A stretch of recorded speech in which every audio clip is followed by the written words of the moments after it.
अंततः वे जा रहे हैं लोकेशन देखने। ये नई बनी हुई गाड़ी सड़क है। हिसालुवाद को गाड़ी सड़कों का बनना यूं भी अच्छा नहीं लगता, और ये सड़कें तो बनाई भी मुख्य रूप से प्रतिरक्षा के लिए गई हैं, प्रगति के लिए नहीं। जंगल पहले से कम हो गए हैं, हिमालय पर बर्फ भी कम दिख रही है। हिसालुवादी डीडी परिवेश संरक्षावादी भी हुआ जा रहा है। गंगोलीहाट के निकट एक गांव में गाड़ी रुकवाई है डीडी ने। उसे इच्छा हुई कि कुछ ठेठ कंवारपन की बातें कहे सुने। कुशल बात फलछू तुम्हारी, ठीक तो हो? नानतीन भले छने, बच्चे मजे से, धिनाली पानी के छू, ढोर डंगर क्या है, गुमरौड़ बुंगौड़, दुधारू बगैर दूध के, शाक पात कह रहे हो, साग भाजी क्या लगी है। किंतु ये नए भारत का गांव है। गांव वालों ने उसे अफसर समझा है। उनके पास भ्रष्टाचार की शिकायतें हैं, उनमें राजनीतिक गिरोहबंदी है। उनकी बातें नल टंकी न लगने, बिजली न आने, बेईमान छोटे अफसरों और सिप्पेबाज लोगों की मिली भगत से सरकारी सहायता का सामान वितरण न होने के संबंध में है। बेईमानी ऐसी आग लग रही है कि कोई भी बिजुई खंभ लाग गई, बिजुई आई ने टैंकी बढ़िया राखी, खाली पड़ी छू, जब सीमेंट मिलाओ तब के हॉल। दो स्थानीय नेता, दो स्थानीय अमीर आ गए हैं ये देखने भालने की कौन साहब आया है, जिसके साथ इसी जिले के एक परिचित छोटे साहब सूचना अधिकारी सक्सेना भी हैं। अमीर अलग अलग जातियों के हैं, नेता अलग अलग दलों के, लेकिन उनका एक विशिष्ट वर्ग है। उनमें शहरियत अधिक है। वे दरिद्रता की उपसंस्कृति से ऊंचे उठे हैं। शेष गांव ज्यों का त्यों दरिद्र लग रहा है देवीदत्त को। ये सब गंगोलीहाट वाली कुमाऊनी बोल रहे हैं, जिसके उच्चारण का गाढ़ापन यहां के लोगों को प्रीतिकर और बाहर वालों को विचित्र लगता है। हला वाली प्रीतिकर बोली बोलने सुनने के बावजूद देवीदत्त को अच्छा नहीं लग रहा है। इस बोली में भ्रष्ट राजनीति बोल रही है। गंगोलीहाट नेपाल से तस्करों द्वारा लाई गई, चीन नेपाल द्वारा भिजवाई गई पॉलिएस्टर की कमीज पहने है। ट्रांजिस्टर पर विविध भारती सुन रहा है, और अमेरिका पलट देवीदत्त को बुरा लग रहा है। गंगोलीहाट साहब लोगों के लिए प्राथमिक पाठशाला से खस्ताहाल कुर्सियां उठा लाया है। साहब लोगों को बिस्कुट दिए गए हैं और मग में चाय। फिल्म का मामला है, ये जानकर सब आश्वस्त और प्रसन्न हैं, और सभी फोटो खिंचवाना चाहते हैं, फिल्म में आना चाहते हैं।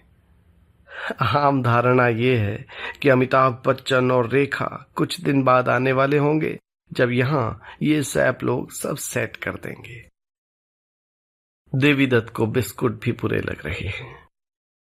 क्या इसके लिए एक परात में काली सोयाबीन की लपसी भट्टी परोसवा दें, मक्खियों समेत, और इसके साथ 4-5 सिंगुड़वा यानी बहती नाकों वाले बच्चे बिठवा दें उसी परात में खाने के लिए। ये देवीदत्त क्यों आंतरिक मौन में खोता चला जा रहा है? क्या प्रगतिशील देवीदत्त प्रगति विरोधी भी है? रयागर पहुंचकर जब सक्सेना गाड़ी को बेरीनाग की ओर मोड़ने के लिए कहते हैं, तब डीडी कहता है, नहीं नहीं, वहां क्यों, हम गंगोलीहाट रुकेंगे। वो ऐसा है सर, कहते हैं Saxena, Berinag rest house is better. Moreover message आया दैट के गंगोलीहाट पीडब्ल्यूडी बंगलो खाली नहीं हो पाया अभी तक। प्रेजेंट ऑक्यूपेंट कल सुबह तक वैकेट कर देंगे सर। फिर आप चाहें तो हम गंगोलीहाट शिफ्ट कर लेंगे। लेकिन Berinag bungalow is beautiful sir. सुनिए सक्सेना जी, हम इतनी दूर से आए हैं, एक बार जाकर धैया छू तो ले। रात को चले जाएंगे Berinag. As you like sir. वैसे तो आई मीन काफी बड़ा बंगलो है गंगोलीहाट वाला, मे बी कुछ अरेंजमेंट हो सके। एक रात की ही तो बात है। गाड़ी गंगोलीहाट की ओर बढ़ रही है। ये जो भी जगह है परिचित मालूम हो रही है डीडी को। ये दसाई तल है ना? वो कहता है सक्सेना से। मैं यहाँ पढ़ने आता था अगरून गांव से। केशव दत्त जी का स्कूल था यहाँ। फिर यही बात वो DLZ टैक्सी के पीछे की सीट पर बैठी गुलनार से कहता है और इतनी सूचना अतिरिक्त जोड़ता है कि अगरून गांव से ये जगह 5 मील से ज्यादा दूर है। सक्सेना उसे अंग्रेजी में टोकता है और कहता है ये दूरी तो 5 किलोमीटर से भी कम है। डीडी को इससे भी दुख होता है। किसने सिकोड़ दी इस बीच उसके बालपन की दूरियां। वो बाहर को देखने लगता है। जीन और टॉप पहनी एक लड़की शानदार गाड़ी आती देखकर रुक गई है सड़क के किनारे। डीडी उसे देखकर हतप्रभ है। बेबी 24 वर्ष बाद भी बेबी ही है। इतना ही कि उसने पोशाक द साइन की उस अभिनेत्री जैसी पहन रखी है जिसकी प्रतिभा को दिग्दर्शक देवी ने बहुत प्यार से सजाया संवारा और जो सज संवर कर एक फैशन फोटोग्राफर के साथ भाग गई। डीडी गाड़ी रुकवाता है, बैक करवाता है। पिछली सीट से गुलनार हंसकर कहती है, Oh, not that Lolita thing all over again. You are just back from the hamstring, lover boy. वो किशोरी वाला प्रेम चक्कर फिर तो नहीं? अभी अभी तो मनोचिकित्सा करा के लौटे हो, प्रेमी पूत। बैक होती गाड़ी से डीडी उस बेबी को देख रहा है। जीन के ऊपर बेबी अंगियानुमा फीतेदार टॉप पहनी है जो चोप जैसे स्तनों पर कसा हुआ है और जिसके नीचे जीन के बदरंग नीले तट तक कोरा मांस फैला हुआ है। वो इस बेबी के टटकेपन को गंगोलीहाटी उच्चारण जितनी गाढ़ी लालसा से देख रहा है। क्या इसलिए कि इसके अपने कोई बच्चा नहीं है? ये इसे गोद लेना चाहता है पिता और प्रेमी की संयुक्त भूमिका में, या इसलिए कि इसके माध्यम से वो अपने टटकेपन का आह्वान करना चाहता है? वो भी उसे देख रही है, बड़े बड़े शीशों वाले अपने धूप के चश्मे की एक डंडी होठों से दबाए कौतूहल से मुस्कुराते हुए। हेलो, पूछता है डीडी इस चीन से मन से। गोइंग माई वे? लड़की अंग्रेजी में ही बताती है कि मुझे रेस्ट हाउस तक जाना है। डीडी आगे का ही दरवाजा खोलता है। सक्सेना साहब उतरकर पीछे बैठ जाते हैं। गाड़ी चलती है तो सक्सेना साहब पूछते हैं, यू आर मिस मिश्रा ना मैडम? लड़की जवाब में यस की जगह नितांत अमेरिकी दैट्स राइट कहती है। ये हमारे चीफ सेक्रेटरी की डॉटर है साहब। सक्सेना डीडी को सूचित करते हैं। वही ठहरे हैं रेस्ट हाउस में। लड़की पलटकर पिछली सीट पर बैठे कैमरामैन को देखती है। जिज्ञासु होती है उसके उपकरणों के विषय में। प्रसन्न होती है ये जानकर कि ये लोग हॉलीवुड से आए हैं। वो बहुत उत्साह से कैमरामैन और गुलनार से अमेरिका के विषय में बतिया रही है। बता रही है कि मैं विद्यार्जन के लिए अमेरिका जाने की जिद कर रही हूं, मेरी मां राजी नहीं होती। वो पलट कर बात कर रही है और इस क्रम में डीडी से सट गई है, उस पर गिरी पड़ रही है। डीडी उसे देख रहा है बीच बीच में, किंतु बातचीत में कोई हिस्सा नहीं ले रहा है। वो अपने अतीत के बारे में सोच रहा है जो उसका भविष्य नहीं हो सकता, लेकिन जिसे अतीत मान लेना आत्मघाती निराशा को जन्म देता है। रेस्ट हाउस पहुंचकर सक्सेना साहब गुलनार के साथ भीतर जाते हैं। कैमरामैन रेलिंग के पास खड़े होकर सामने फैले हिमालय को देखने लगता है। डीडी गाड़ी के पास ही खड़ा रहता है खामोश। वो लड़की भीतर जाने को कदम बढ़ाती है और फिर लौट आती है। डीडी का धन्यवाद करती है और कहती है, imagine meeting you all in this dull giant. इस नीरस जगह में हॉलीवुड वाले मिलेंगे, इसकी मैं कल्पना नहीं कर सकती थी। वो ये जानकर आश्चर्यचकित होती है कि डेव कहलाने वाला ये व्यक्ति इस कंगोलीहाट में फिल्म बनाने आया है। मैं तो यहीं पला हूं, डीडी कहता है अंग्रेजी में। मेरा नाम देवीदत्त तिवारी है। देखने से तो ऐसा नहीं लगता, वो कहती है अंग्रेजी में। देखने से क्या लगता है? देखने से, वो कहती है चेहरे पर उल्टी हथेली रखकर हंसती हुई, ऐसा लगता है कि आपका बाप नोट्स था और मां जिप्सी। डीडी हंसता है और कहता है, दिखती तो तुम भी इस्पिहानी हो, लेकिन हो मिथिला की। नहीं, मैं भी कुमाऊं की हूं, वो कहती है। अच्छा, त्या नौ के छू? डीडी पूछता है, तेरा नाम क्या है? मेरा नाम छू Gayatri. Ayesha, I can't speak this lingo properly. लड़की हंसती ला जाती है, उल्टी हथेली की आड़ से। डीडी पूछता है, ऐसे हंसना कहां सीखा? वो और भी हंसती है ये प्रश्न सुनकर और पूछती है, हंसना भी सीखा जाता है भला? डीडी हंस नहीं रहा है, देख रहा है उसे अपलक, अनुभव कर रहा है टीस उस अतीत की जो भविष्य नहीं हो सकता। क्या देख रहे हैं ऐसे? अपने अतीत का प्रेत।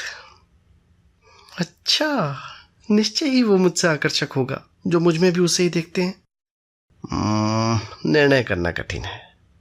ऐसे न देखें, मुझ में आत्मचेत जगा रहे हैं आप, और तुम मुझ में अतीत के लिए पश्चाताप। अरे सच? वो कहती है उसी तरह हंसकर। कितने रोमानी हैं आप। क्यों ना हो, माता जिप्सी जो थी आपकी। अच्छा बताइए, किसकी याद दिला रही हूं मैं? किसी की। किसी खास की? हाँ, खास ही कहना होगा। नाम बताएंगे? शायद मैं जानती हूं। कोई संभावना नहीं नाम बताने की, बताकर भी तुम्हारी उसे जानने की। बताइए तो। वो तुम्हारी जुड़वा थी कोई, तुम्हारे जैसी। बेबी। बेबी कहते थे उसे। यों उसका नाम मैत्रेयी था। Oh no!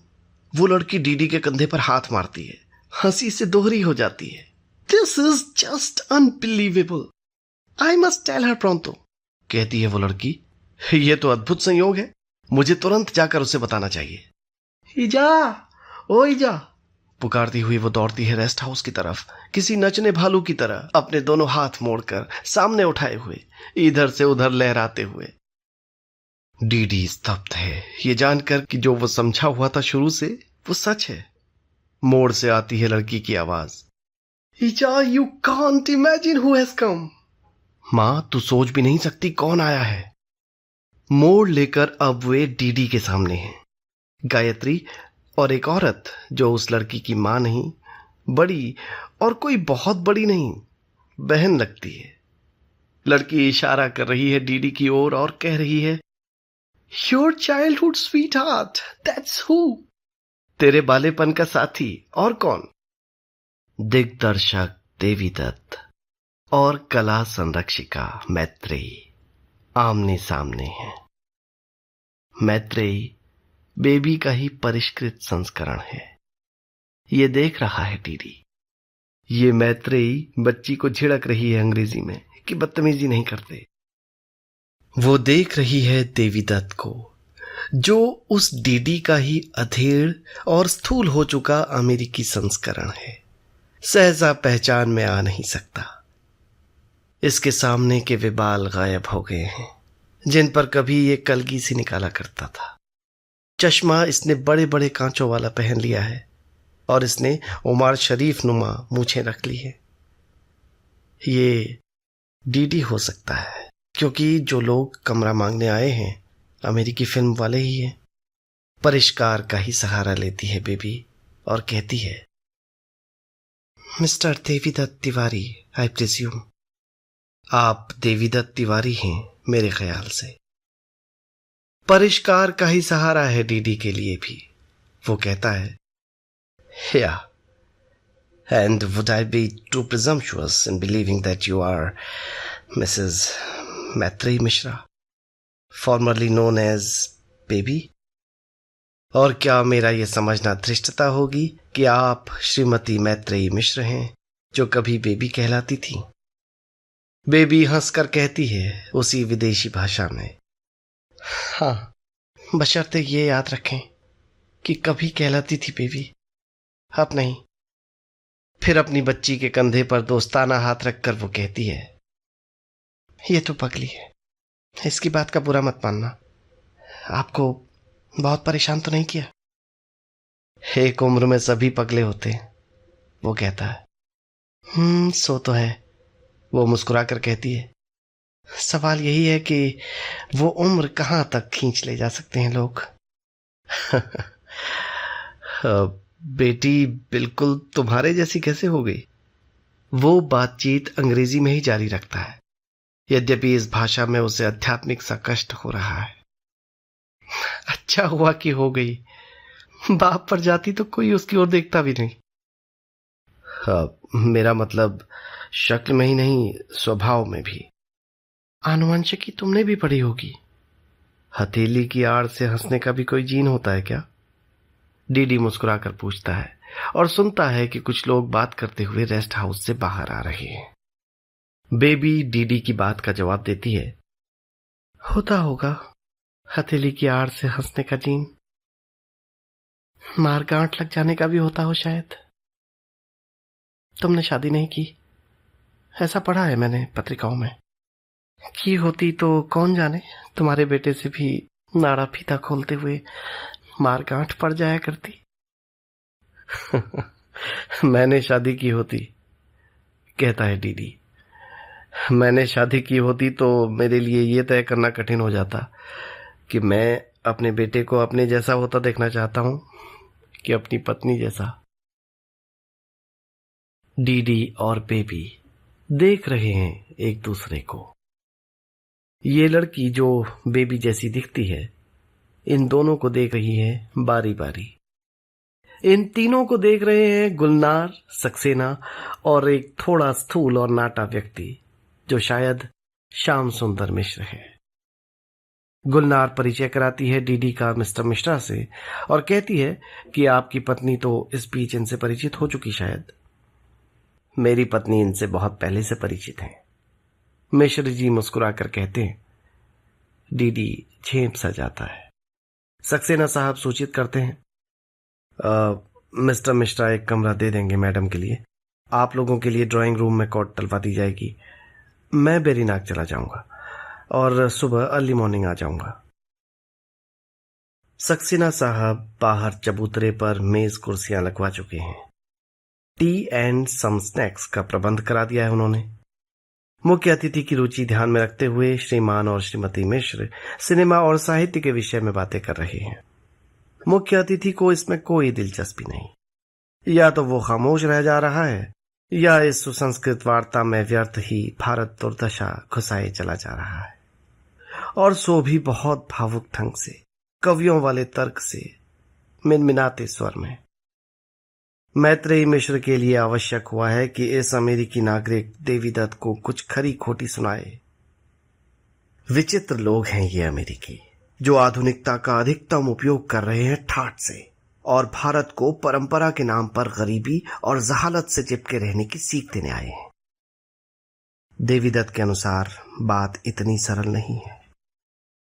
मैत्रेयी के अनुसार बात इतनी उलझी हुई भी नहीं है जितनी देवीदत्त बता रही है। अगर किसी चमत्कार से देवीदत्त अमेरिका में रहते रहते गांधीवादी या माओवादी हो गए हों तो सबसे पहले वे उलझी उलझी फिल्में बनाना छोड़ दें।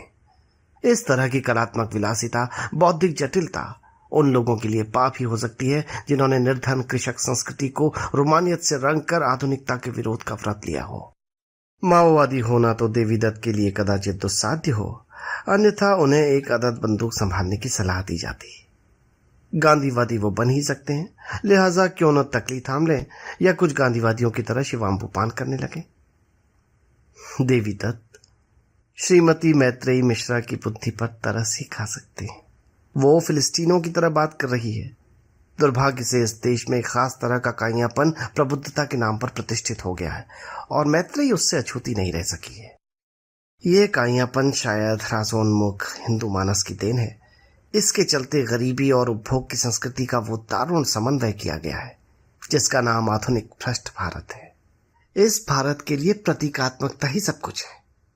तकली थाम लेने से गांधीवाद हो जाता है, बंदूक पकड़ लेने से माओवाद, सेमिनार कर लेने से संस्कृति, चुनाव करा देने से लोकतंत्र, सड़कें बना देने से प्रगति, संस्था खोल देने से संस्था के उद्देश्य की पूर्ति।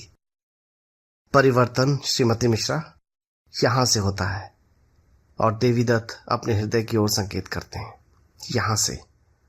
और वो उचित है कि अनुचित, इसका फैसला करने के लिए यहां भी कुछ होना चाहिए।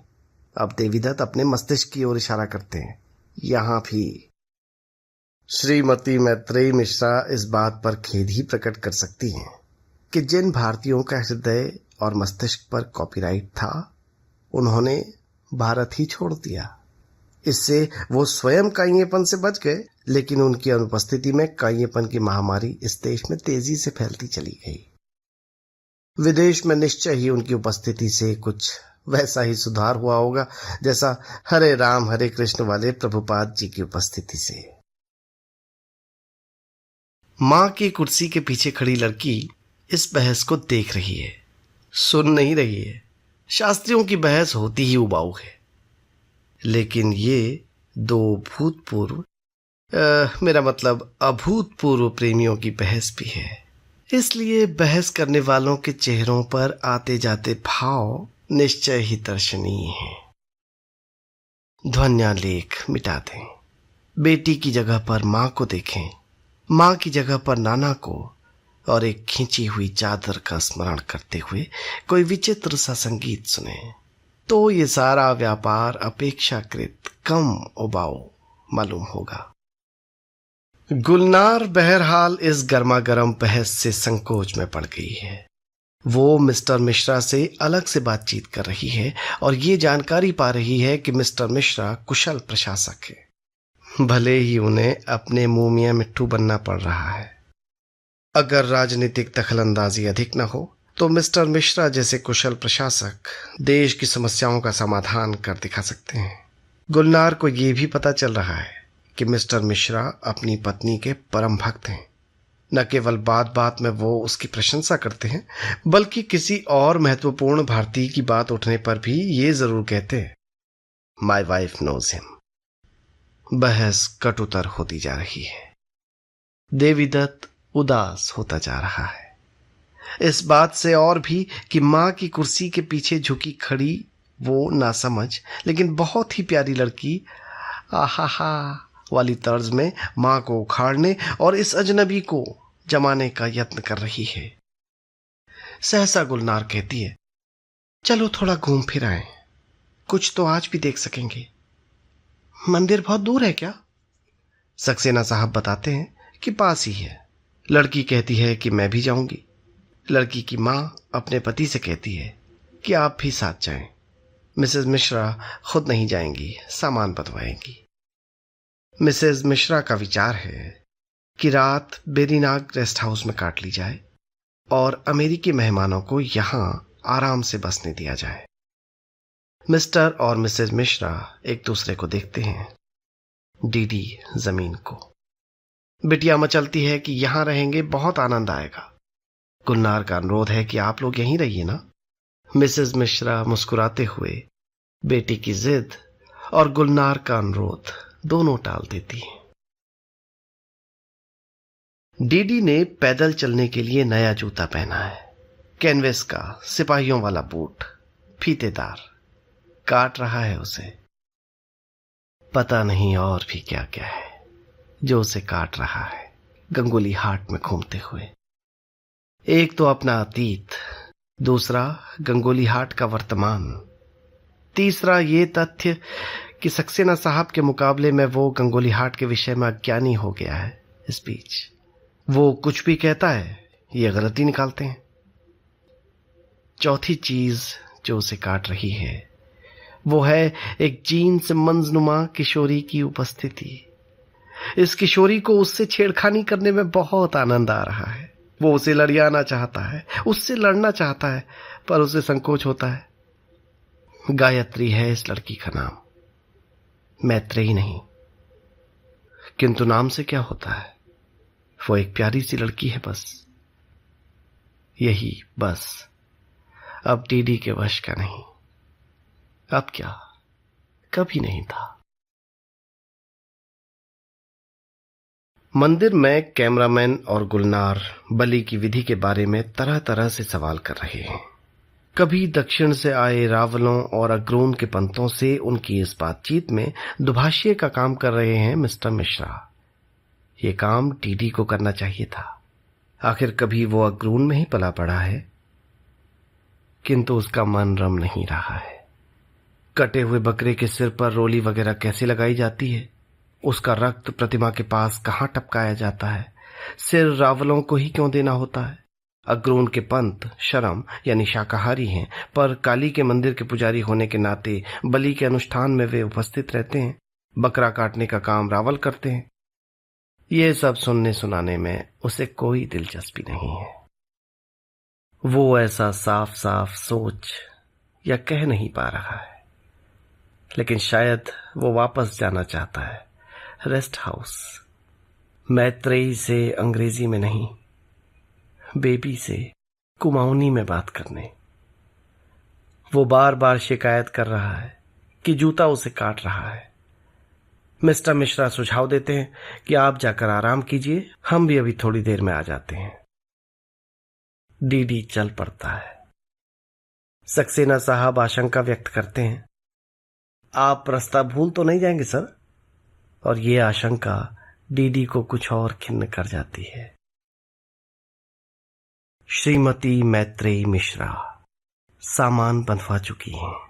ये समझना गलत होगा कि वो भाग रही हैं। अमेरिकी मेहमानों की सुविधा के लिए ही उन्होंने बेदिनाग में रात काटने का निश्चय किया है। निस्संदेह मैत्रेयी डीडी नामक इस प्राणी से इस अकस्मात भेंट से थोड़ी विचलित हुई हैं। ऐसा नहीं कि मैत्रेयी ने इस संभावना का विचार नहीं किया था कि डीडी उसे कभी मिल सकता है। इतना ही कि उसे विश्वास था कि उनके मध्य सहजता रहेगी, सतही सही, पर सहजता वैसी ही होगी जैसी कि दया और उसके मध्य है। उसने अपनी ओर से सहजता के लिए ही यत्न किया, किंतु वो डीडी सहजता आने दे तब ना। एक दिन वो बेबी की नग्न देह पर इस तरह चादर खींच गया था मानो वो बेबी की लाश हो। उस दिन बेबी ने बाहर आकर कहा था कि मैं विधवा हो गई हूं, अर्थात डीडी मर गया है। जो लोग एक दूसरे को मरा हुआ जान चुके हों, उनके मध्य एक मरियल सी सहजता तो होनी ही चाहिए थी। नहीं होने दी उस लाटे ने, इस पगली गायत्री ने, जो पहली ही भेंट में किसी से उसकी प्रेमिका का नाम पूछ सकती है और तेरा पुराना प्रेमी आया है मां, ऐसा जोर जोर से कह सकती है। अपनी उपस्थिति से सहजता को और तो साध्य बना डाला है। वो बेबी की याद दिलाती है मैत्रेयी को, बेबी की ही याद दिलाती होगी देवीदत्त को। दुर्भाग्य कि गायत्री को लाटे पसंद है। कदाचित लाटे पसंद करने का भी कोई जीन होता होगा।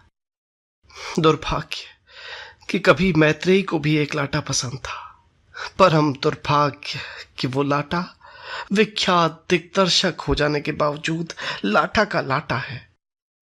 नहीं तो क्या कोई इस तरह एक सुरम्य स्थल में सुखद सुसंस्कृत बातचीत के मध्य जबरदस्ती कड़वाहट लाता है? मैत्रेयी इस बात से भी थोड़ी परेशान है कि मैत्रेयी ने इस कड़वी बहस में हिस्सा लिया। क्या मैत्रेयी उस समय बेबी हो गई थी?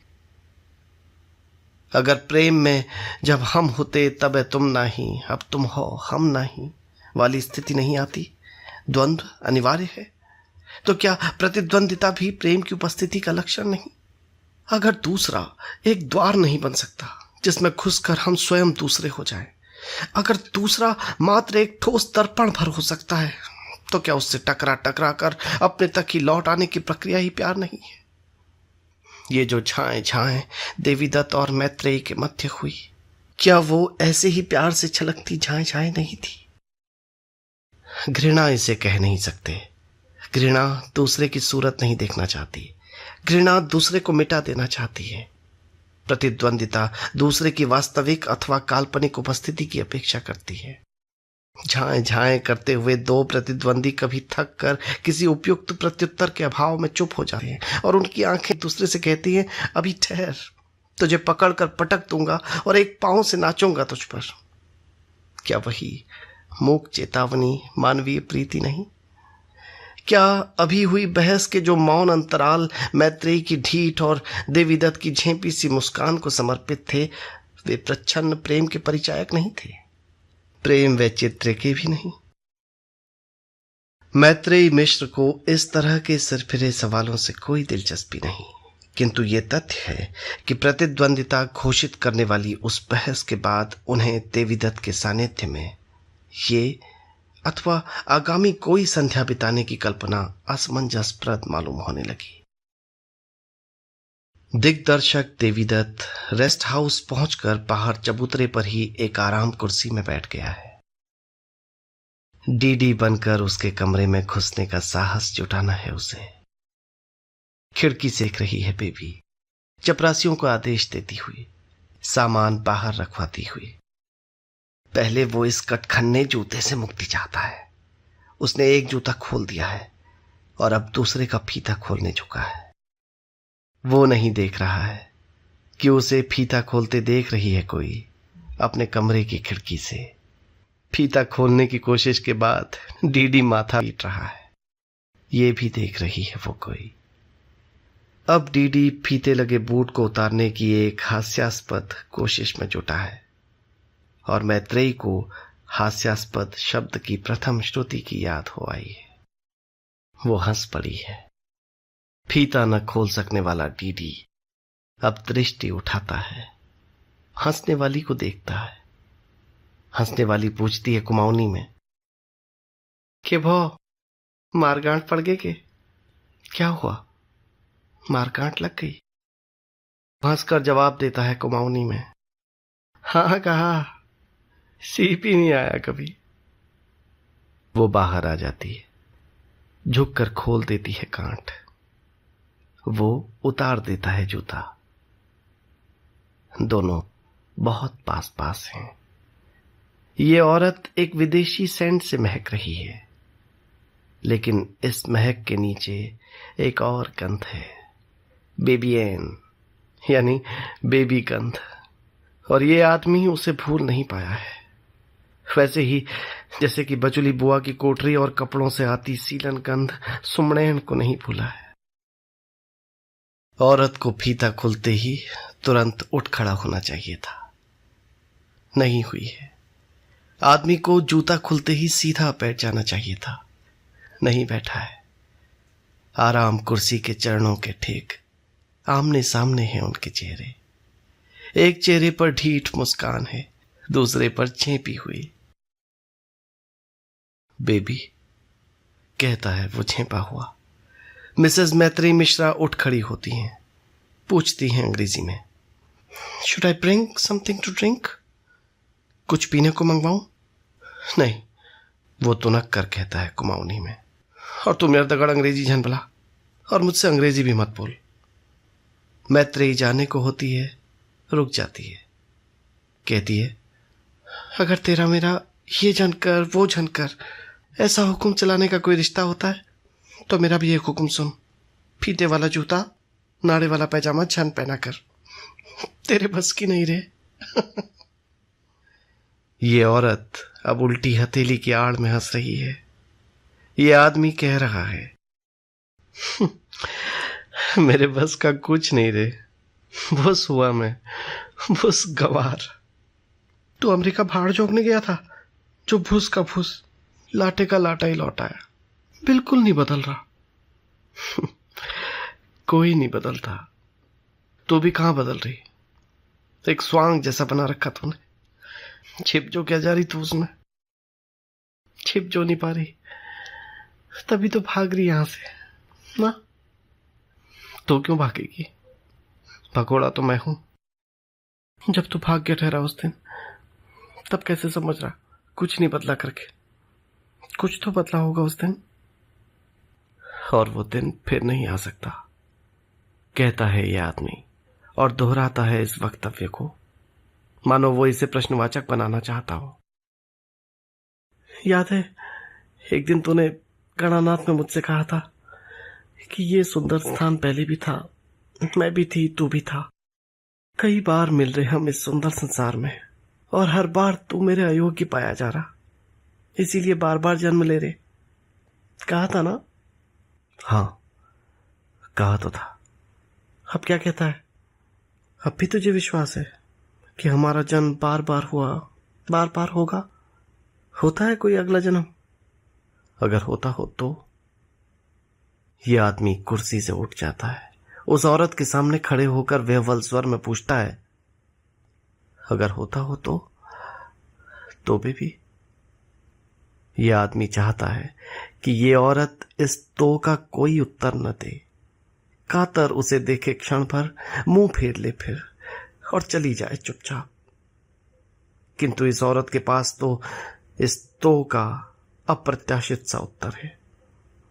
होता हो तो, कहती है ये औरत मुस्कुराकर, मैं यही चाहूंगी, यही मनाऊंगी भगवान से कि तू मेरे अयोग्य पाया जाए लाटे। इस आदमी और इस औरत के मध्य कहीं वज्रपात हुआ है। इस वज्र का प्रकाश जिन दो जोड़ा आंखों में कौंधा है, उनका परम प्रतिद्वंदिता का भाव शब्दों में बंध नहीं सकता। हाँ, तू मेरे अयोग्य ठहरे लाटे, बार बार तू मेरे अयोग्य ठहरे, और बार बार मैं आ सकूं इस सुंदर संसार में तुझसे पीछा करवाने के लिए। ये औरत उल्टी हथेली की आड़ में हंसती है। इस आदमी के रक्त में अभी तक अनजाना एक हार्मोन प्रवाहित हो रहा है, जो कंठ में जाने कैसी शुष्कता, गात में जाने कैसा कंप आदि उत्पन्न कर रहा है। उसके प्रभाव को झुठलाने के लिए वो मुस्कुराने की कोशिश में है। वो मुस्कुरा नहीं पा रहा है, इसलिए होठों पर जीभ फेर रहा है। सौभाग्य से और लोग आते दिखाई दे रहे हैं। अब डीडी स्वस्थ हो सका है, मुस्कुरा कर कह रहा है, तो लुक्का छुपी के अगले दौर तक के लिए विदा। एक गाड़ी कंगुली हाट से बेरीनाग की ओर जा रही है। मिस्टर मिश्रा स्वयं चला रहे हैं। पत्नी पास बैठी है। पीछे की सीट पर बैठी बेटी माता पिता के मध्य चेहरा घुसाए हुए है अपना। श्याम सुंदर मिश्र जंगलों में डूबती सांझ देखता है। इस सांझ के प्रकाश में अपनी विचार मग्न पत्नी का चेहरा देखता है। वो स्टीयरिंग से एक हाथ हटाता है और पत्नी की गदोली अपनी गदोली में ले लेता है। पत्नी कहती है, श्याम, तुमने उन्हें लखनऊ तो बुला लिया, लेकिन के आगे वो जो कुछ भी निसंकोच कह सकेगी, लचर ही सुनाई पड़ेगा पति को। इसीलिए वाक्य अधूरा छोड़ दिया है उसने। लेकिन मुझे तो दिल्ली जाना था ना। लेकिन दया के आईएएस बेटे की शादी उन्हीं दिनों हुई तो। लेकिन गुलनार की पसंद का भोजन हम कैसे बना पाएंगे। लेकिन के बाद वाक्य पूरा करने के लिए कई बातें सोचती हैं, सोची जा सकती है। लेकिन पत्नी चाहती है कि पति इस लेकिन को मात्र लेकिन ही रहने दे, वाक्य पूरा करने का दुराग्रह न करे। पति गदोली दबा देता है पत्नी की। अरे वो तो मात्र औपचारिकतावश कह दिया था, मैं टाल दूंगा उन्हें। कृतज्ञ पत्नी अपने पति के कंधे पर सिर रख देती है। बेटी, जिसके आग्रह पर ही विदा वेला निमंत्रण दिया गया था, पिता के फैसले का विरोध करने को होती है तुनक्कर, लेकिन आधी बात कहकर रुक जाती है। फिर अपना मुंह मां के कान में रखकर धीमे से कहती है, मां, तुझे पता नहीं तू आदमियों के मामले में कितनी खुशकिस्मत है। और बिना कोई खुलासा किए खिलखिलाती है। मां बाप भी मुस्कुराते हैं। गाड़ी अब एक मोड़ लेकर दृष्टि से ओझल होती है। उसी के साथ खो जाती है वो खिलखिलाहट भी। अभी सूर्योदय नहीं हुआ है। दिग्दर्शक देवीदत्त, जो रात भर अंट शंट सपने देखता आया है, ठीक से सो नहीं पाया है।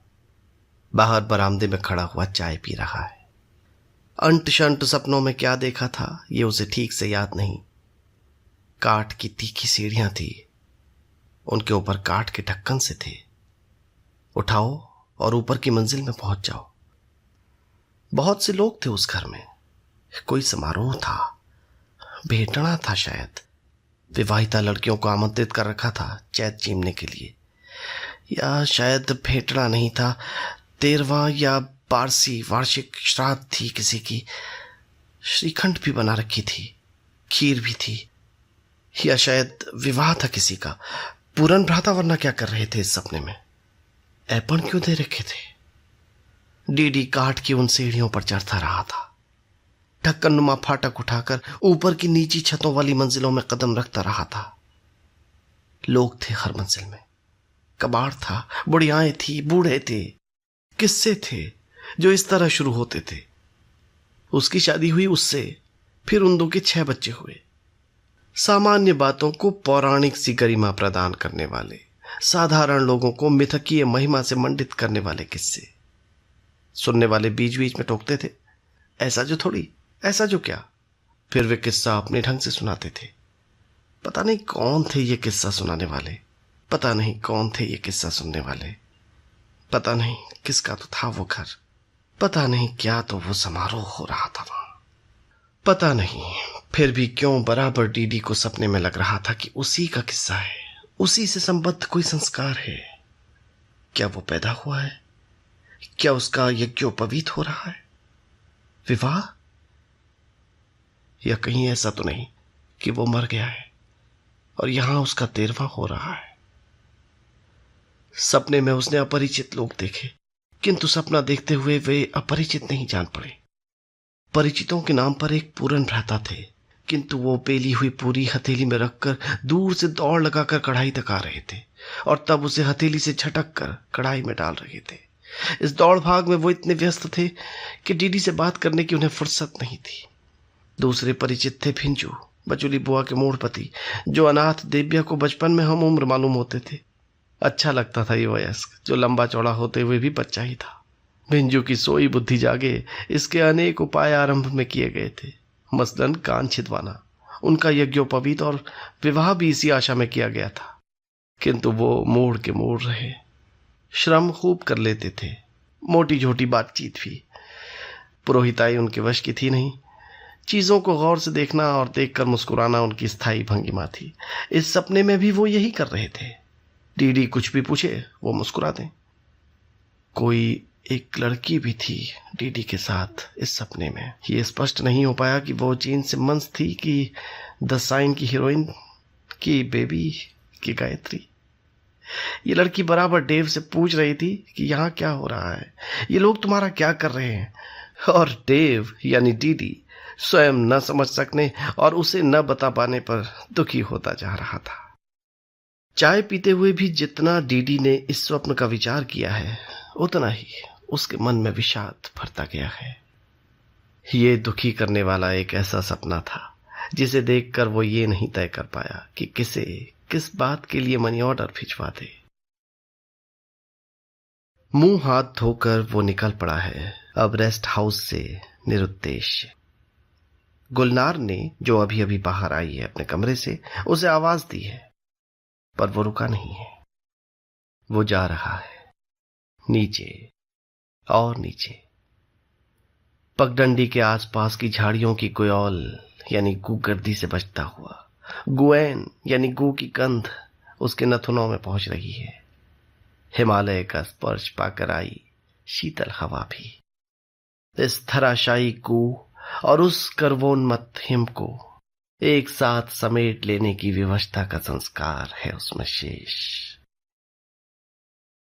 गंगोलीहाट के मंदिर में घंटियां टिनमिना रही हैं।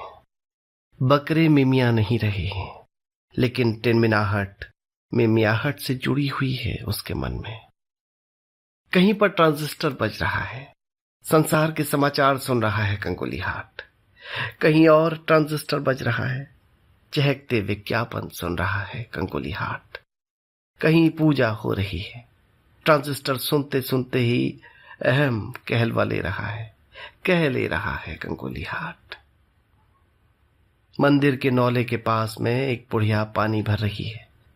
ये बचुली बुआ नहीं है। इसके साथ जो लगभग नंग धड़ंग लड़का है वो दिव्या नहीं है। ये गांव डीडी के जाने हुए हैं, लेकिन यहां कहीं उसका पुश्तैनी मकान नहीं है। ऐसे ही एक गांव में पला है वो, ऐसे ही एक छोटे से घर में जिसकी छत पर कद्दू सूखते रहते थे, जिसके अहाते में पपीते और केले के पेड़ थे, आम और अमरूद का पेड़ नहीं था। आम और अमरूद के पेड़ सामने वालों के वहां थे। पहाड़ में ऐसे फल लोग सच नहीं मानते, मगर होते थे, हो रहे हैं यहां गंगोलीहाट में। कुछ घर बंद पड़े हैं, गिरने लगे हैं मौसम की मार से। इनके लिए मनी ऑर्डर भेजने वाले जिंदा हैं। इनमें जो मनी ऑर्डर पाने बैठे हुए थे, घर कुड़ी न छोड़ सकने वाले दुराग्रही हैं, वे मर चुके हैं। यहां वहां इक्का दुक्का नए पक्के मकान दिख रहे हैं। ये उनके हैं जिनके लिए अपने गांव में घर कुड़ी बनाने का सपना आज भी अर्थ रखता है, और जो आज के जमाने में ही पक्का घर बनवा सकने की हैसियत वाले हो सके। हला से संबोधित कर रहे हैं लोग दूसरे को, कोई उसे रोक कर नहीं कह रहा है। हला देव्या। नीचे सालीखेत की गाढ़ है। गाढ़ सुसाट करती है, सागर के हाहाकार से भी अधिक मर्मभेदी है। पहाड़ी नदी की दबी दबी सिसकी काट खाता है सुसाट, ऐसा कहते हैं लोग कवि। कोई किसी को बुला रहा है। ओ हरिया, या ओला। डीडी का नाम देव्या है, हरिया नहीं। देव्या को भी पुकारा होता तो न जाने कितने और देव्या होंगे इस दुनिया में। हला देव्या, डीडी अपने ही से कहता है। हला देव्या। डीडी ने पगडंडी छोड़ दी है। वो चढ़ता जा रहा है एक टेकड़ी पर। वो पहुंच गया है बाहर को निकली एक चट्टान तक। देव्या ने कई बार बचपन में देखी है ये चट्टान, मंदिर से आते जाते। सूरज उग रहा है। डीडी नहीं जानता, लेकिन उसके पीछे पीछे काफी दूरी पर गुलनार सक्सेना साहब के साथ आ रही है। ये एक बाहर को निकली चट्टान है। ऐसी ही चट्टान से किसी घर के जोगी ने उड़ान भरी थी। डीडी को इस पर खड़े होकर पसीना छूट रहा है। वो घबरा कर इस चट्टान पर बैठ गया है। सूरज उग रहा है। डीडी रो रहा है। अपने अमेरिका प्रवास में वो कभी नहीं रोया। उदासी भगाने की गोलियां जरूर खाई। खैर, जिस तरह रो रहा है उस तरह तो सच पूछिए कभी नहीं रोया पहले, बचपन तक में। वो बीच बीच में रुक नहीं रहा है कि कोई आए, मनाए, पूछे क्या बात है, क्या चाहिए। विलक्षण निरंतरता, एकाग्रता है इस रुदन में। ये कोई नया अनुष्ठान तो नहीं, सूर्य को अश्रु अर्घ्य देने का। किसी ने देश काल में डीडी की स्थिति स्पष्ट कर देने के बाद ये तो नहीं कह दिया था इसकी ओर से कि मैं डीडी श्रुति स्मृति और पुराण में वर्णित फलों की प्राप्ति के लिए रोकर सूर्य को अर्घ्य दूंगा। कहीं ये इसलिए तो नहीं रो रहा है कि इसके भीतर जो एक वो है वही सूर्य के भीतर का भी एक वो है, किंतु सूर्य अपनी रश्मियां समेट नहीं रहा है कि इसका वो उसका वो देख सके। इसलिए कि इस वो का नाम प्रोटॉन और कहीं कहीं क्वार्क बताया जाने लगा है। इसलिए कि कहीं उसने ये भी पढ़ा है कि सूर्य 6 अरब वर्ष बाद मर जाएगा। इसलिए कि सूर्य के अथवा अपने मरने से पूर्व ये ब्रह्म बेतार पर उसे एक संदेश भेजना चाहता है, और इस हेतु प्राचीन समागम पद्धति से हा वू और अर्वाचीन सैम गान पद्धति से हेलो हेलो दोनों करके देख चुका है, और उधर से कोई उत्तर नहीं आ रहा है। किसी रोते हुए व्यक्ति के संदर्भ में ऐसा थुलथुला पंडिताओं परिहास कदाचित आपको अमानवीय प्रतीत हो, किंतु जितना निरंतर है इसका रुदन, उतना ही चिरंतन है आपका यह आग्रह सुधीजन कि हम इसके रोने की तह में जाएं। इस भावुक स्थापना से भ्रमित न हो कि ये एक आदमी है और आदमी कभी बिना बात भी रोता है। ये कोई साधारण आदमी नहीं है। इस पर टाइम वाले आवरण कथा छापने के लिए राजी हो चुके हैं। इसकी चिंता करती हुई निर्मात्री गुलनार पीछे पीछे से चली आ रही है। आपका जैसा एक बौद्धिक प्राणी रो रहा है, और यह आपको शोभा नहीं दे सकता कि इस रोने को सहज मानवीय रुदन मानकर आप भी आंखें भर लाएं या शिबौशिब कहने लगें। मुझे ये शोभा नहीं देता कि मैं इस रोते हुए को लिखता हुआ स्वयं रो पड़ूं। सूखी आंखों और साफ दिमाग से इस रुदन का विचार करना अभीष्ट है। हम ये सोचकर भी संतुष्ट नहीं हो सकते कि कदाचित ये इसलिए रो रहा है कि इसके मस्तिष्क में सहसा मोनो एमिनो ऑक्सीडेज नामक रसायन कम हो जाने से सेरोटोनिन नामक रसायन बढ़ गया है, और स्नायु पथों पर अवसाद गहरा उठा है। हमें इस फतवे से भी संतोष नहीं हो सकता कि ये आदमी उस विलासी वर्ग का प्रतिनिधि है जिसके रोने तक का कोई अर्थ नहीं होता। क्या हम इसके रोने का संबंध उस जबानी जमा खर्च से जोड़ें जो बेबी और इसके बीच कल शाम हुआ? ऐसा था तो ये तुरंत ही किसी कोने कोने में छिपकर क्यों नहीं रो लिया? फुर्सत से रोने में विश्वास है क्या इसे? क्या ये इसलिए रो रहा है कि रात इसने अंट शंट सपना देखा और अंट शंट की ऐसी कोई व्याख्या नहीं है जो स्वयं अंट शंट न हो? क्या ये इसलिए रो रहा है कि इसके मानस में कबाड़ बहुत है और जैसा कि इसने अपने मनोचिकित्सक से कहा, ऐसा कबाड़ उठाकर फेंक देना हमारे वश में नहीं होता। हद से हद हम उसे अनुपयोगी ठहरा सकते हैं। दिक्कत यह है कि अनुपयोगी ठहरा दें तो मानस भयावह रूप से खाली खाली प्रतीत होने लगता है। क्या ये इसलिए रो रहा है कि इसे सहसा अपने पिता की याद हो आई? आंसू बहाकर ये उन वसु स्वरूप का तर्पण कर रहा है यहाँ।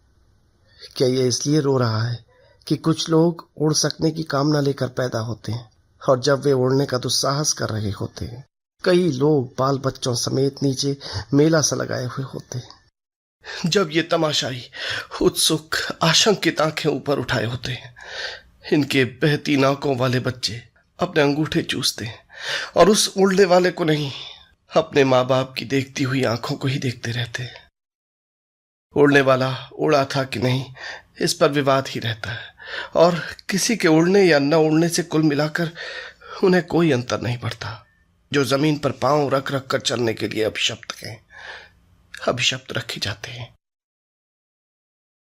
क्या यह आनुवंशिकी विज्ञान का स्मरण करके रो रहा है? इसलिए रो रहा है कि शायद उल्टी हथेली की आड़ से हंसने लजाने का भी जीन होता है? इसलिए रो रहा है कि आनुवंशिकी के प्रति इसने अपना कर्तव्य पालन नहीं किया? घर का जोगी गोत्र की मारगांठ ध्याई शाखा की बगड़ गौ मौ को आगे बढ़ा सकने वाले न जाने कितने शुक्राणु इसने व्यर्थ कर दिए। क्या सहसा इसे ये बोध हुआ है कि वही 3 पीढ़ियों द्वारा कुछ तिल जल लेकर दक्षिणाभिमुख होकर पितृतीर्थ से स्मरण किया जाना है, शेष प्रवंचना है। ग्राम वृद्धा की गाथा का पात्र होना क्या इसे टाइम के आवरण पर छाप दिए जाने से अधिक सार्थक मालूम होने लगा है? क्या इसे ये सोच सोच कर रोना आ रहा है कि शायद मेरे पिता के कहने भी मारकाट पड़ती होगी?